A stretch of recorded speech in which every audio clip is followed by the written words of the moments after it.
वीरगञ्ज नेपालको प्रमुख व्यापारिक केन्द्र हो। आर्थिक, सामाजिक, ऐतिहासिक, सांस्कृतिक, पुरातात्विक, धार्मिक र पर्यटकीय हिसाबले सम्पन्न वीरगञ्ज नेपालका 6वटा महानगर मध्येको सबैभन्दा सानो महानगर हो।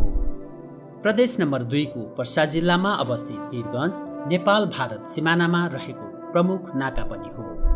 वीरगञ्ज भारतसँग सबैभन्दा छोटो दूरीमा रहेको नेपाली शहर पनि हो। विक्रम सम्वत 1945 देखि 1950 बीचको समयमा वीरगञ्जको स्थापना भएको हो। तत्कालीन राणा प्रधानमन्त्री श्री 3 वीर शमशेरले नयाँ स्थानमा स्थापना गरेको भएकोले यसको नाम वीरगञ्ज रहन गएको हो।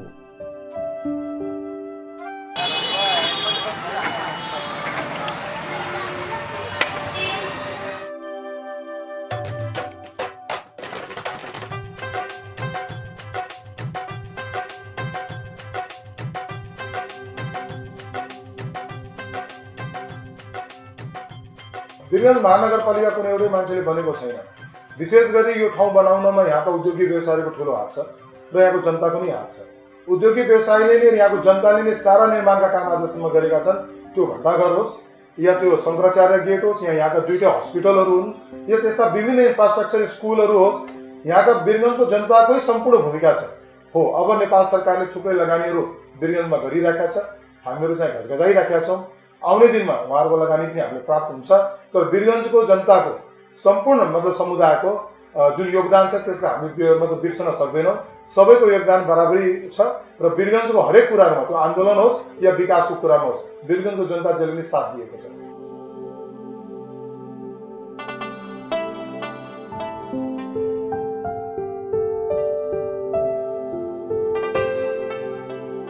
जति बेला भारतीय बजार रक्सोल अस्तित्वमा आइसकेको थिएन, बगाही, अलौ, बरेवा, कलैया, पर्सौनी, इनरुवा र छपकैया गाउँहरू वीरगञ्ज भन्दा पहिले नै अस्तित्वमा रहेका थिए।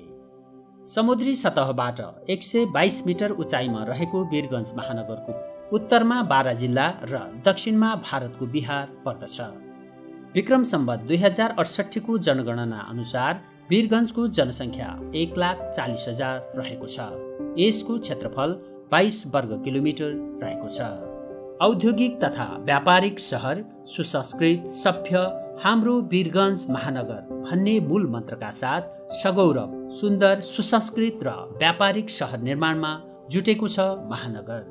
कुल 26 वडा रहेको यस महानगरको कार्यालय वडा नम्बर 10 मा रहेको छ।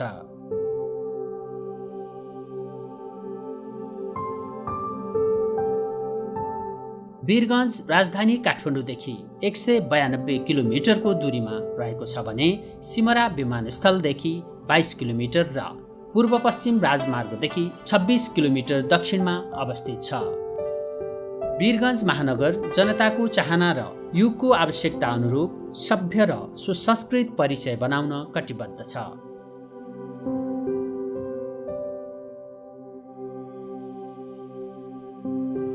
नेपालका सबै महानगरपालिकाहरूमध्ये भौगोलिक हिसाबले वीरगञ्ज महानगरपालिका सबभन्दा सानो महानगरपालिका हो।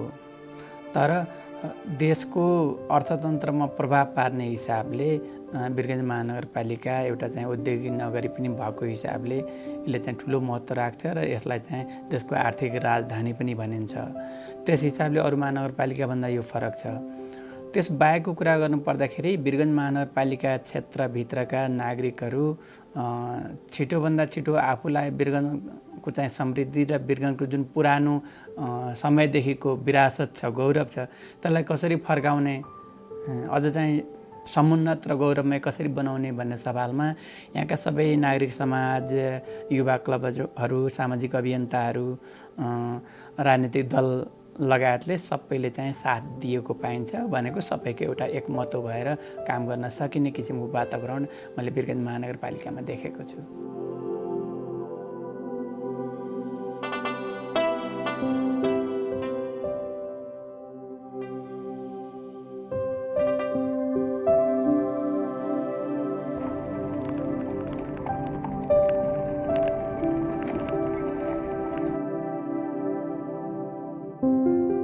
स्थानीय निकायको निर्वाचनबाट निर्वाचित जनप्रतिनिधिहरूको उत्साह, योजना र कार्यान्वयन क्षमताका कारण यसले छोटो समयमा लामो फड्को मारेको छ।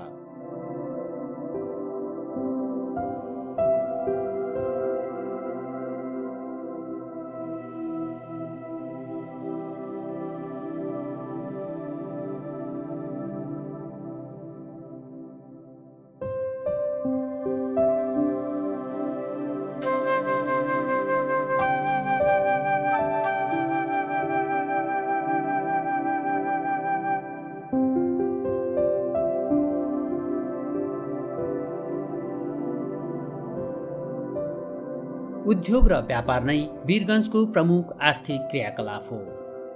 भारतबाट आयात हुने अधिकांश वस्तुहरू यहीँ भित्रन्छन् र नेपालबाट निर्यात हुने वस्तुहरू पनि यहीँबाटै बाहिरिन्छन्। देशका ठूला ठूला उद्योगहरू पनि वीरगञ्जमै रहेका छन्, जसले राज्यकै अर्थतन्त्रमा टेवा पुर्याएको छ। यसका अलावा नेपालको राष्ट्रिय गौरवको आयोजनाको रूपमा रहेको अन्तर्देशीय पेट्रोलियम पाइपलाइन समेत वीरगञ्ज हुँदै अम्लेखगञ्जसम्म विस्तार भएको छ। वीरगञ्ज महानगरले केही महत्त्वपूर्ण योजनाहरू सम्पन्न गरेको छ। बढ्दो जनसङ्ख्यालाई ध्यान दिँदै वेस्ट म्यानेजमेन्ट प्लान निर्माण सम्पन्न गरेको छ। देशकै नमुनाको रूपमा रहेको सोयरेज ट्रिटमेन्ट प्लान पनि निर्माण सम्पन्न भएको छ, जहाँ फोहोर पानी प्रशोधन गरी पुनः नदी नालामा पठाउन सकिन्छ, जसले महानगरको पर्यावरणलाई समेत फाइदा पुग्दछ। र छिटै हामी फोहोर मैलाको व्यवस्थापन जुन छ ठोस फोहोर मैलाको त्यो एउटा जियो मेम्ब्रेन टेक्नोलोजीबाट गर्दैछौँ र सँगसँगै बायोटेक्नोलोजीबाट दुईटै टेक्नोलोजी हामी अपनाउँदैछौँ र छिटै त्यसका सेन्टरहरू 2-3 महिनाभित्र चालु भइहाल्छ। र सँगसँगै वीरगञ्जमा हामीले सिवरेज लाइन बनाएका छौँ, जसलाई लगेर अब प्रशोधन गरेर मात्र हामी नदी नालामा फाल्छौँ। हेर्नुहोस्, हामीसँग आफ्नो स्रोतहरू धेरै छैन। एउटा महानगरपालिकाले कमसेकम 1 अरब रुपियाँको आन्तरिक स्रोत हुनुपर्छ, जुन अहिले हामीसँग जम्मा 27-28 करोड छ। धेरै पैसा चाहिन्छ हामीलाई। त्यो आर्थिक स्रोतहरू जुटाउनको लागि हामीसँग पहिला त सङ्घ सरकार र प्रदेश सरकार त छँदैछ, र सँगसँगै हामीहरू निजी क्षेत्रलाई अगाडि ल्याउँछौँ। जस्तो फोहोर मैलाको व्यवस्थापनमा हामी प्राइमेरी सङ्कलनको काम निजी क्षेत्रलाई दिँदैछौँ। त्यस्तै विभिन्न योजनाहरू जुन हामी ल्याउँछौँ त्यसलाई निजी क्षेत्रलाई अगाडि बढाउँछौँ र त्यसका स्रोतहरूको विषयमा हाम्रा विकास साझेदारहरू पनि छन्, जुन यहाँ लगानी गरेर जस्तो एडिबीले ऋण सहयोगमा नेपाल सरकार मार्फत लगानी गरिरहेका छ। त्यसै थुप्रै विकास साझेदारहरूको ध्यान आकर्षण हामी वीरगञ्जमा गर्छौँ, किन सबै विकास साझेदारलाई थाहा छ कि वीरगञ्जको विकास भयो भने नेपालको विकास हुन्छ, किन वीरगञ्जको लागत हरेक चिजमा कम छ। यहाँबाट कलकत्ता पोर्ट पनि नजिक छ भने देशको हरेक कुना यहाँबाट नजिक पर्दछ। त्यो कारणले गर्दा वीरगञ्जको महत्त्व सबैले बुझेको हुनाले विकास साझेदारले पनि भूमिका दिन मलाई लाग्छ कि वीरगञ्जलाई महत्त्व दिन्छ। अलिकति ट्युनिङ गर्नुपर्ने छ, फाइन ट्युनिङ भन्छौँ हामीहरू। त्यो फाइन ट्युनिङ नहुन सकेको हो। 17-18 वर्षको अवधिमा यहाँ कुनै पनि किसिमको जनप्रतिनिधि थिएन र यहाँका जुन पहिलाका हाम्रा जुन नेताहरू थिए उनीहरूले कहिले पनि त्यो हिसाबले चासो लिएनन्। त्यही कारण आज वीरगञ्ज विकासको मामला सबभन्दा पछाडि पनि परेको छ। तर अब सबैलाई हामी महत्त्व बुझाउँदै यो डकुमेन्ट्री मार्फत पनि हामी चाहन्छौँ कि सबैले यसको महत्त्व बुझोस् कि वीरगञ्जमा हामीसँग के कुराको महत्त्व छ र देशलाई के फाइदा हुनेवाला छ। त्यो आधारमा लगानी भित्र्याउने कामहरू म म्याक्सिमम गर्छु।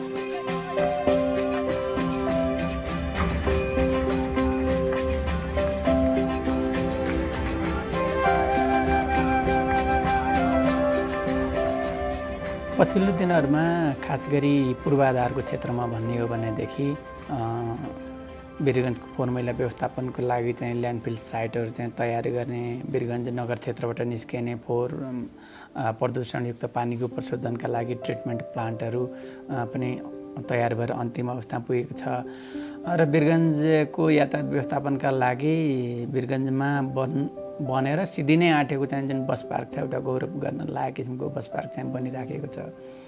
त्यसको अतिरिक्त वीरगञ्ज महानगर क्षेत्रभित्र पछिल्ला दिनहरूमा धेरै भित्री सडकहरूलाई पनि कालोपत्रे गर्दै लैजाने, विस्तार गर्दै लैजाने कामहरू चाहिँ भइराखेको छ। केही कुराहरू नयाँ पार्कहरू पनि बनाइँदैछन्। यातायातका साधनको बढ्दो चाप र यात्रुको आवत जावतलाई सहज बनाउन बस टर्मिनल निर्माण भएको छ, जसले एकै ठाउँबाट जुनसुकै स्थानमा पुग्ने सवारी साधन प्राप्त गर्न सहज बनाएको छ। ट्राफिक व्यवस्थापनलाई सहज बनाउन बाइपास र 6 लेनको सडक विस्तार गर्न द्रुत गतिमा योजना अघि बढाइएको छ। महानगरको वातावरण जोगाउन, हरियाली बढाउन, वीरगञ्जवासीहरूलाई डुलघुम गर्न सहज होस् भनी विभिन्न स्थानमा वृक्षारोपणका अलावा पार्कहरू निर्माण सम्पन्न हुने क्रममा छन्।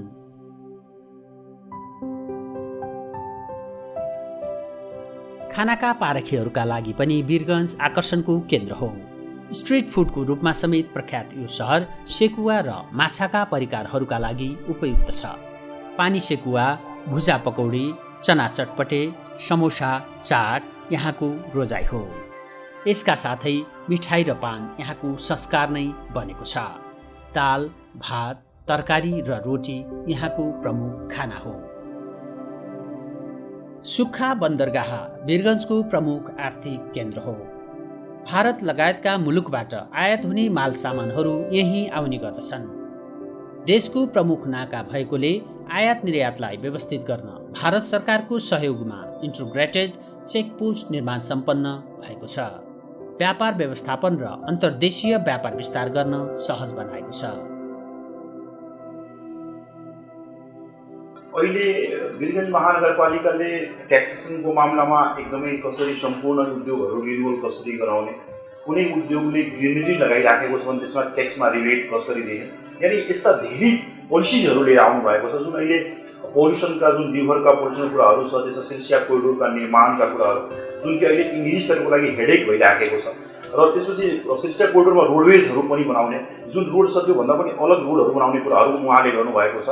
पोल्युसन मुक्त वीरगञ्ज कसरी बनाउने, हाम्रो इन्डस्ट्रीबाट पनि जुन पोल्युसन पानीहरू निस्किराखेको छ त्यो पोल्युसनलाई कसरी मुक्त गर्ने, त्यसलाई क्यानलको निर्माण गरेर वाटर प्युरिफायर मेसिनहरू राख्ने कामहरू पनि भइराखेको छ। आउने दिनमा हेडेक फ्री इन्डस्ट्रियलाइजेसन कसरी हुन सक्छ त्यसको लागि मेयर साहब एकदमै चिन्तनशील हुनुहुन्छ। पुरा नेपालको यो नमुना सहर हो। यसमा सम्पूर्ण इन्डस्ट्रिजहरूको एउटा सोच छ। राइस इन्डस्ट्रिज छ, पल्सेस इन्डस्ट्रिज छ, ओयल इन्डस्ट्रिज छ, आइरन इन्डस्ट्रिज छ, सिमेन्ट इन्डस्ट्रिज छ, फुडको एभ्री इन्डस्ट्रिजहरू चलिराखेका छन्। त्यस्तै प्लास्टिकका सारा इन्डस्ट्रिजहरू चलिराखेका छन्। फिडहरूको त यो गढै हो, फिड इन्डस्ट्रिजहरू बढी छ, पोल्ट्री फार्महरू छ, यानि एभरेज इन्डस्ट्री सम्पूर्ण इन्डस्ट्रिजहरूको नमुना यो क्षेत्रमा तपाईँले हेर्न सक्नुहुन्छ। यो 12 वर्ष औद्योगिक कोरिडोर, 12 वर्ष औद्योगिक कोरिडोर नाम मात्र हो, यसले चाहिँ पुरै 8वटै जिल्लालाई समेटेको हुन्छ। 2 प्रदेशलाई नै प्रतिनिधित्व गरेको अवस्था हुन्छ। यो क्षेत्रको विकास हुन्छ भने 2 प्रदेशको पनि विकास स्वतः हुन्छ जस्तो हामीलाई महसुस भइरहेको छ। कृषि उत्पादन वीरगञ्जको दोस्रो आर्थिक क्रियाकलाप हो। कृषि आधुनिकीकरण, यान्त्रिकीकरण र व्यावसायिकरणका लागि महानगरपालिकाले विभिन्न योजनाहरू अघि बढाएको छ। उत्पादनमा आत्मनिर्भर रहे व्यावसायिकरणमा उद्धत वीरगञ्जको प्रमुख उत्पादन उखु, धान, मकै, गहुँ, तोरी, दलहन बाली र तरकारी बाली पर्दछन्।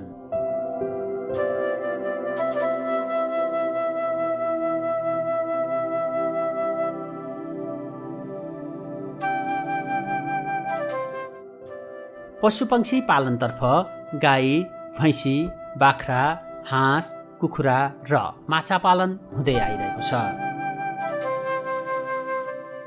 व्यावसायिक रूपमा कृषि उत्पादन र पशुपक्षी पालनतर्फ कृषकहरू आकर्षित हुँदै आएका छन्।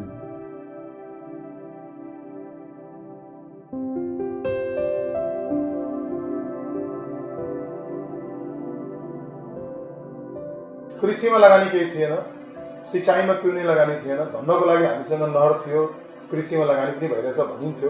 त्यो कागजी घोडामा बढी हुन्थ्यो, उपभोक्ता समितिको नाममा ठगेर खाइन्थ्यो। कृषक जहिले पनि ठगिएको छ। अब त्यस्तो हुँदैन। हामीलाई चाहिँ थुप्रै कुराहरू नेपाल सरकारले अब जुन अधिकारहरू प्रत्यार्जन गर्दैछ, 3 तहको सरकारपछि अब कृषिलाई हामी विशेष ध्यान दिनैपर्छ।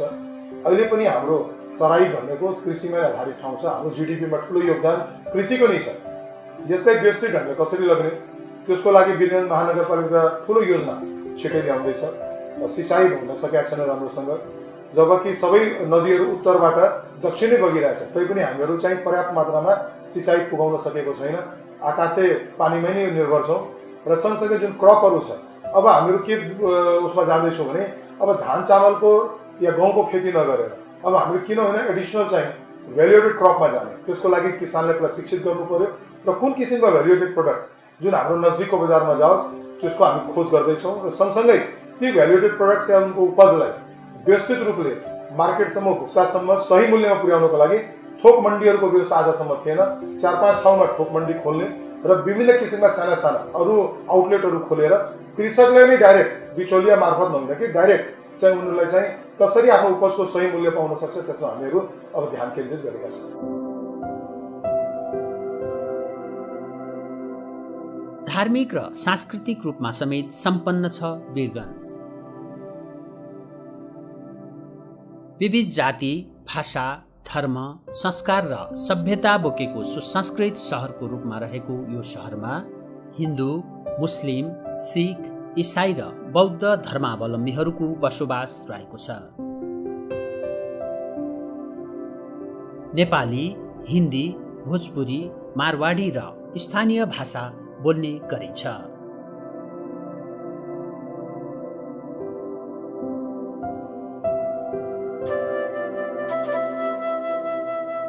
यहाँका प्रमुख चाडहरू दीपावली, छठ, होली, ईद, रमजान, क्रिसमस र बुद्ध पूर्णिमा हुन्।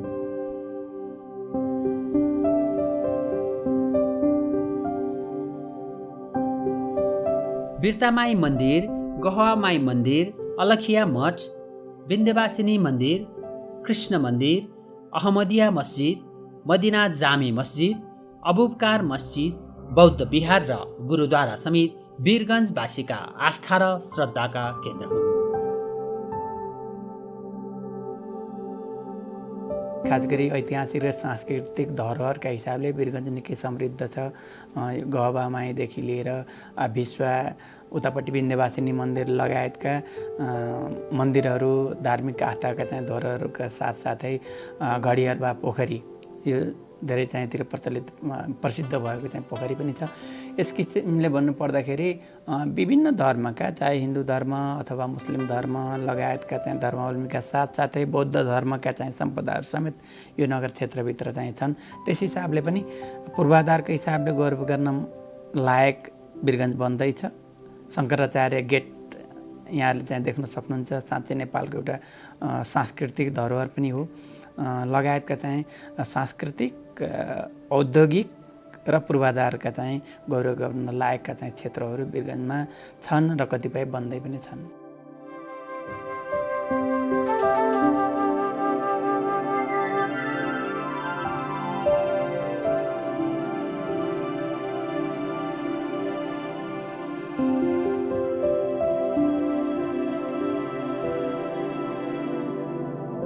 खेलकुद वीरगञ्जको पहिचान हो। देशको सबैभन्दा पहिलो र पुरानो स्विमिङ पुल यहीँ रहेको छ भने दोस्रो ठुलो नारायणी रङ्गशाला पनि यहीँ छ। करिब 15,000 दर्शक क्षमताको यो रङ्गशालामा विभिन्न राष्ट्रिय प्रतियोगिता हुने गरेका छन्। देशको एकमात्र डे नाइट T20 क्रिकेट प्रतियोगिता पनि यहीँ हुने गरेको छ। वीरगञ्जले राष्ट्रिय अन्तर्राष्ट्रिय स्तरका खेलाडी समेत उत्पादन गर्ने गरेको छ। नेपाली क्रिकेटका पूर्व कप्तान विनोद दास पनि वीरगञ्जकै उत्पादन हुन्। क्रिकेट र फुटबल वीरगञ्जका प्रमुख खेल हुन्।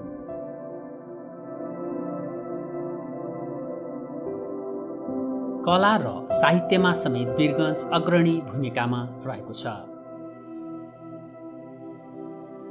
प्राचीन मिथिला राज्यभित्र पर्ने यो क्षेत्रमा अवस्थित वीरगञ्ज महानगरले आदिगुरु शङ्कराचार्यद्वार पुनर्निर्माण र कलात्मकताले सिँगारेको छ, जसले हाम्रो संस्कार र सभ्यतालाई जीवन्त राखेको छ। यहाँको अर्को आकर्षण हो घण्टाघर, जसले वीरगञ्जको पहिचानलाई प्रतिबिम्बित गर्ने गरेको छ।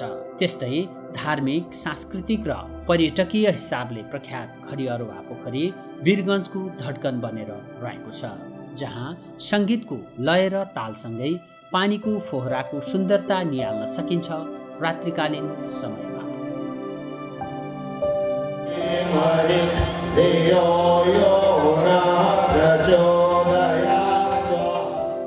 वीरगञ्जले 2075 साल फागुन महिनाको शिवरात्रिको पावन अवसरमा एउटा अलौकिक धार्मिक कार्य सम्पन्न गरेको छ। सुसंस्कृत युग निर्माणको अभियोजन सहित ऋषियुगपछि सम्भवतः नेपालकै पहिलो अश्वमेघ गायत्री महायज्ञ सम्पन्न गरेको छ। विश्वभर छरिएर रहेका मानवको कल्याण र धर्म, संस्कृति र आध्यात्मबाट प्रशिक्षित भई सुसंस्कृत र सभ्य युग निर्माणमा सबैलाई प्रेरणा प्रदान गर्न यो महायज्ञको आयोजना गरिएको थियो, जहाँ विश्वभरका धार्मिक अनुयायीहरूको आगमन भएको थियो।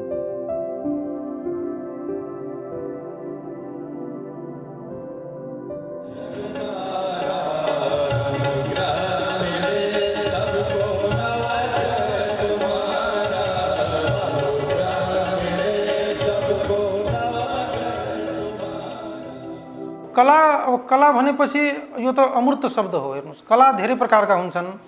ललित कला, चित्रकला, मूर्तिकला, साहित्य सङ्गीत कला, कलाका धेरै आयामहरू छन्। वीरगञ्ज मुख्य रूपमा व्यापारिक ठाउँ हो, त्यही पनि केही साहित्यिक संस्थाहरू छन्। भोजपुरी साहित्यिक प्रतिष्ठानहरू छन्, मैथिली साहित्य परिषद छ, नेपाली साहित्य प्रतिष्ठानहरू छन्, नारायणी वाङ्मय प्रतिष्ठानहरू छन्। अब यिनीहरूको तत्त्वावधानमा समय समयमा कार्यक्रमहरू आयोजना हुँदै गर्छन् र कला सङ्गीतप्रति मान्छेको अभिरुचि छ। अब सङ्गीत विद्यालय पनि छन्, नृत्य विद्यालय पनि छन् र एउटा वुमेन्स स्किल सेन्टरले पनि चलाएको छ। कला संस्कृति, पेन्टिङहरू, ड्रइङहरू, चित्रकलाहरू, नृत्य, वाद्य सङ्गीतहरूको प्रशिक्षण दिन्छन्। तर यसमा अरू आवश्यकता छ, अरू हुनुपर्ने हो।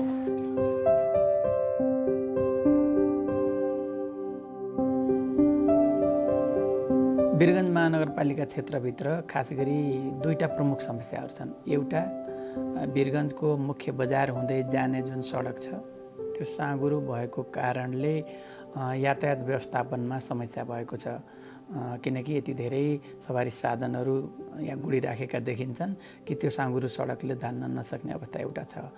दोस्रो कुरा, वीरगञ्जलाई सफा कसरी बनाउने भन्ने चाहिँ चुनौती छ। खास गरी यो प्लास्टिक जन्य चाहिँ प्रदूषणदेखि लिएर अहिले चाहिँ फोहोर मैला जुन निस्किरहेको छ त्यसलाई चाहिँ व्यवस्थित तरिकाले विसर्जन गर्ने अथवा प्रशोधन गर्ने प्रक्रियाको प्रारम्भ गर्न बाँकी छ। केही दिनमै चाहिँ त्यो सुरुवात पनि हुन्छ।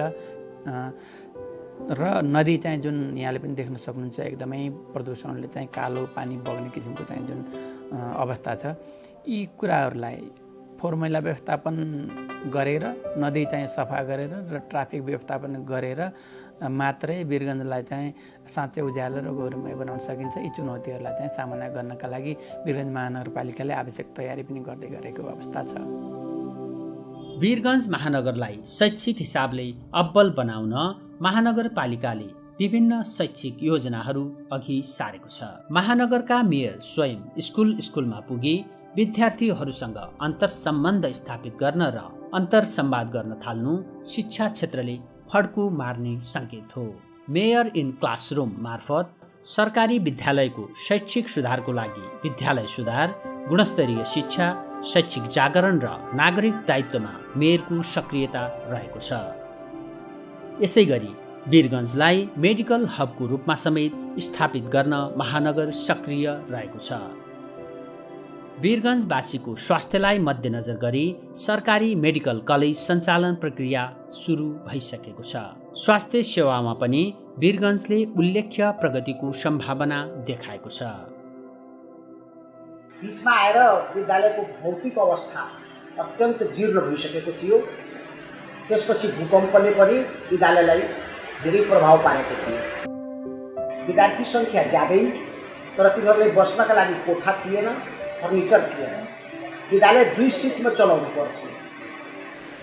समाजसेवीका रूपमा अत्यन्त नै प्रसिद्ध हुनुभएका विजय कुमार सरावतीजी, जो हाल वीरगञ्ज महानगरपालिकाको मेयर हुनुहुन्छ, र त्यस बेलादेखि नै उहाँले व्यक्तिगत रूपले पनि र अरू व्यक्तिहरूबाट पनि विद्यालयलाई सहयोग गराउन थाल्नुभयो, जसको परिणामस्वरूप विद्यालयले गति लिन थाल्यो। शिक्षाको गुणस्तरको हिसाबमा यहाँका हामी सम्पूर्ण शिक्षकहरू कसिएर लागेका छौँ। हाम्रो पोहोर साल एसई को रिजल्ट 100% भएको हो। 4वटा हाम्रो सरकारी स्कुल भएर पनि A+ भएको थियो र हाम्रो अझ पनि गुणस्तरयुक्त बनाउँदै जाने हाम्रो योजना छ। यो योजना अनुरूप हामीले तल्लो कक्षामा नर्सरी 1, 2 यसपालि 2 सम्म हामी टोटल इङ्ग्लिस मिडियममा क्लासहरू चलाइराखेका छौँ, जसमा हामी 1 पैसा शुल्क लिँदैनौँ। किताब पनि फ्रीमा दिन्छौँ। दिवा खाजा पनि डे मिल, दिवा खाजा पनि हामी 1 देखि 5 का विद्यार्थीहरूलाई दिन्छौँ। त्यस्तै गरेर हाम्रा सम्पूर्ण सरहरूको सक्रियतामा निःशुल्क रूपमा 8, 9 र 10 मा हामी इङ्ग्लिस मिडियममा क्लासहरू चलाउँछौँ र यो प्रयासमा हाम्रो मेयर साहबले अत्यन्त सहयोग गरिरहनु भएको छ। अहिले वीरगञ्ज महानगरपालिका भइसक्यो, सबैलाई थाहा छ होइन?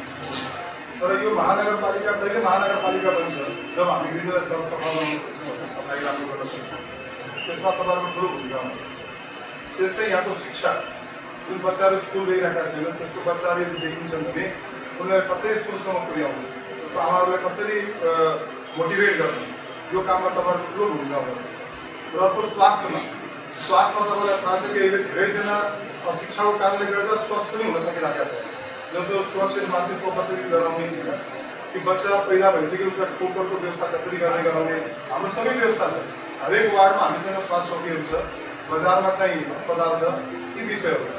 जब हाम्रो के छ वीरगञ्जको भौतिक व्यवस्था, जुन भौतिक निर्माणका अवस्थाहरू छ हामी बनाउँछौँ र त्यसले आन्दोलनको नाममा तोड्ने काम हुन्छ। यस्ता विषयहरूमा हाम्रो दायित्व हुन्छ। त्यस्ता विषय यदि कसैले गल्ती गर्छ भने त्यसमा हामीलाई जागरुक हुनुपर्छ। त्यसमा तपाईँ विद्यार्थीहरू भन्दा पनि कसले गर्यो भने बाहिरका घुसपेटियाहरू पसेर जुन विभिन्न राजनीतिक दलसँग आबद्ध छन् त्यस्ता घुसपेटियाहरू तपाईँले बदनाम गर्नु र भोलिका दिनमा चाहिँ त्यसको दोषी कुन देखियो त विद्यार्थीहरू देखियो। काम कसले गरे अरूले गर्यो। त्यस्तो बेलामा झन् हामीले धेरै धारण गरेर कामहरू गर्नुपर्छ। त्यो तपाईँलाई ध्यान राख्नुपर्ने कुरा हो। र विशेष गरी जुन अहिले हामी डेभलपमेन्टको कामहरू गरिरहेछ त्यो डेभलपमेन्टका कामहरू गलत भइरहेछ, राम्रो भइरहेछ, स्कुलमा शिक्षा राम्रो पाइरहेछ कि पाइरहेका छैन, त्यस्ता विषयमा तपाईँ ध्यान दिनुपर्छ।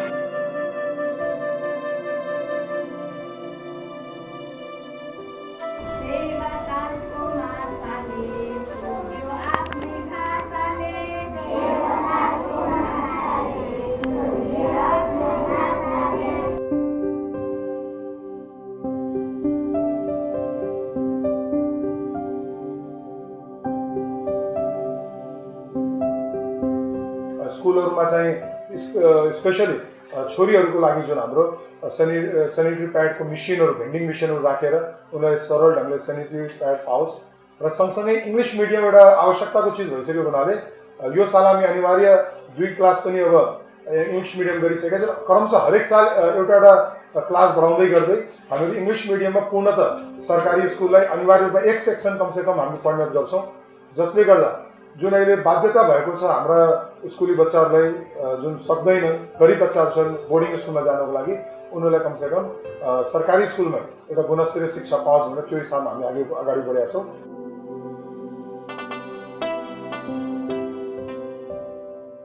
महानगरका महत्त्वाकांक्षी योजनाहरू पनि रहेका छन्।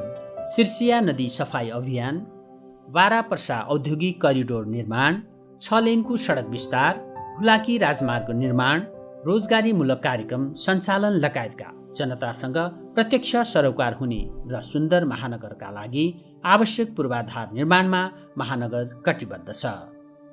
आफ्नो सुनाउने भन्दा पनि जनताले भनेको सुन्ने र कार्यान्वयन गर्ने मनसाय वीरगञ्जका जनप्रतिनिधिहरूको रहेको छ। वीरगञ्ज नेपालको प्रमुख आर्थिक व्यापारिक केन्द्र मात्र नभई नेपाली र भारतीय संस्कार र सभ्यताको सेतु पनि हो। वीरगञ्जले 2 देशीय सम्बन्धलाई जीवन्त राखी व्यावसायिक लाभ लिन सक्नुपर्दछ र आफ्नो पहिचान र सामर्थ्यलाई जीवन्त राखी समृद्ध महानगर निर्माणमा कटिबद्ध रहनुपर्दछ।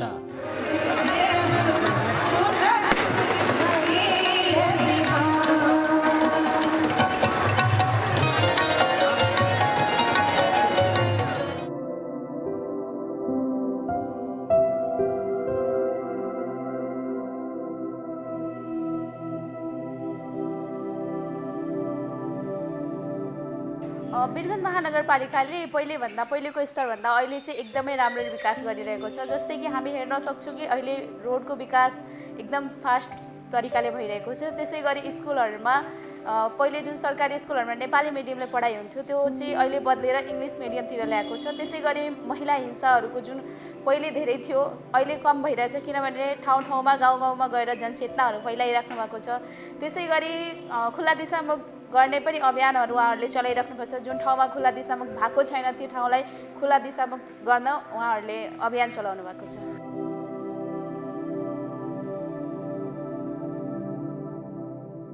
वीरगञ्ज महानगरपालिकाले अहिले तपाईँको यहाँ भनेको फोहोरको समस्या छ उन्नतिले। पोहोरको लागि एउटा सबभन्दा राम्रो डम्पिङ साइट निर्माण गरिदिएको छ। उनीहरूले लगभग अन्तिम चरणमा पुगिसकेको छ, अलिअलि अन्तिम चरणमा पुगिसकेको छ र अब मलाई लाग्छ निकट भविष्यमै 1 वर्षभित्रै त्यो सम्पन्न हुन्छ। पहिलो एजेन्डा। दोस्रो भनेको सफाइमा सबभन्दा बढी ध्यान दिएको छ। अहिलेको बाटो हेर्नुहोस्, नाला हेर्नुहोस्, पहिलेको तुलनामा अहिले लाग्छ 2-3 वर्षदेखि महानगरपालिकाको केही मुहार फेरिएको छ र 2 वर्षपछि लाग्छ कि हिजोको दिनमा देखिन्छ वीरगञ्जभन्दा बाहिर हामीले हेटौडा गयौँ, चितवन गयौँ, त्यहाँको व्यवस्थित महानगर र वीरगञ्जको महानगरमा अब केही दिनमा केही फरक भेटिँदैन।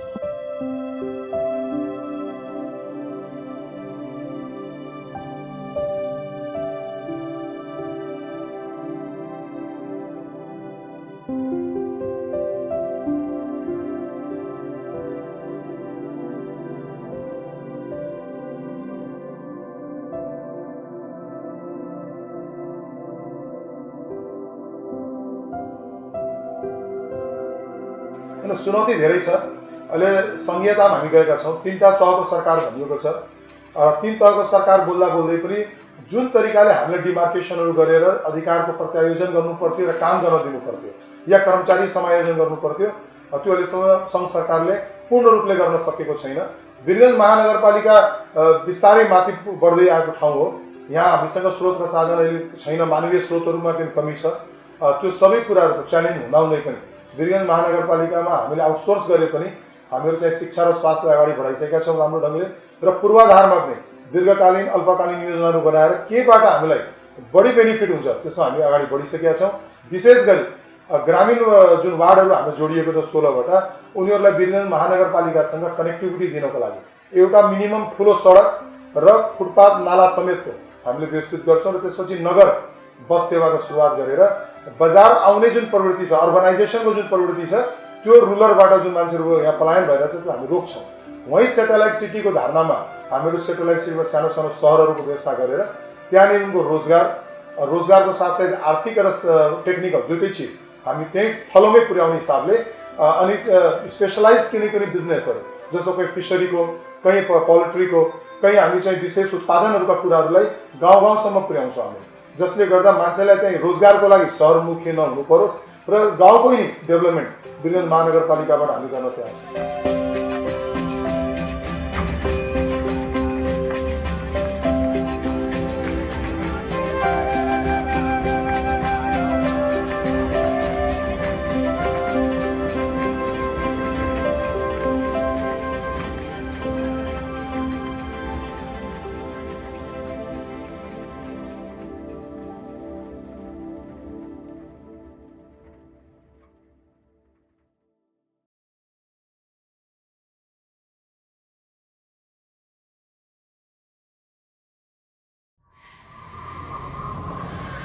Thank you.